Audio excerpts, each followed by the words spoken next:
मेरा नाम आरव है। मैं मुंबई के एक बड़े अस्पताल में युवा डॉक्टर हूं।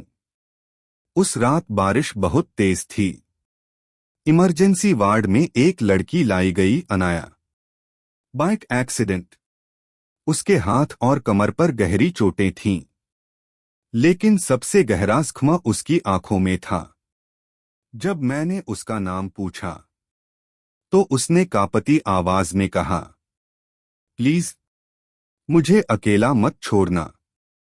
रिपोर्ट्स ठीक थीं, पर मुझे साफ दिख रहा था उसका शरीर नहीं, उसका दिल टूटा हुआ था। हर रोज की जांच में जब मैं उसकी ड्रेसिंग करता, मेरी उंगलियों की हल्की सी छुअन पर उसकी सांस रुक जाती। मैं खुद को याद दिलाता रहा, मैं उसका डॉक्टर हूं।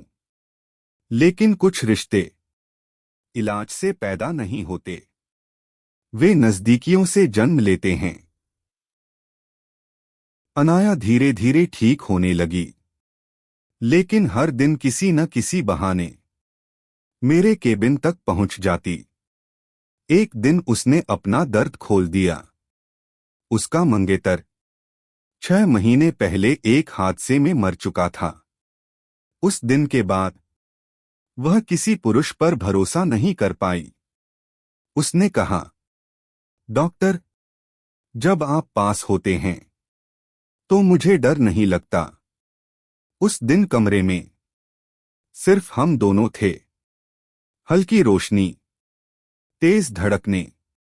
मैं उसके बहुत करीब था, इतना करीब कि उसकी सांसें मेरी त्वचा को छू रही थीं।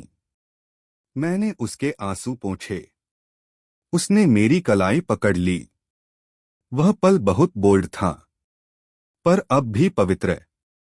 दो टूटी हुई रूहें एक दूसरे में सुकून ढूंढ रही थीं। अनाया का डिस्चार्ज डे आ गया। उसने कहा, शायद इलाज खत्म हो गया, पर आदत नहीं। उसी दिन अस्पताल से नोटिस आया, डॉक्टर पेशेंट रिश्ता नियमों के खिलाफ। मेरे सामने दो रास्ते थे, नौकरी या अनाया। शाम को हम शहर के ब्रिज पर मिले। हवा तेज थी, आंखें नम। अनाया ने कहा, मैं तुम्हारी वजह से फिर से जीना सीख रही थी, पर मैं तुम्हारी जिंदगी बर्बाद नहीं कर सकती। वह पीछे हटी। एक कदम, फिर दूसरा। अगले पल सिर्फ ब्रेक्स की आवाज आई। अनाया बच नहीं सकी। आज भी मैं उसी अस्पताल में काम करता हूं। हर दिन मरीजों की नब्ज जांचता हूं।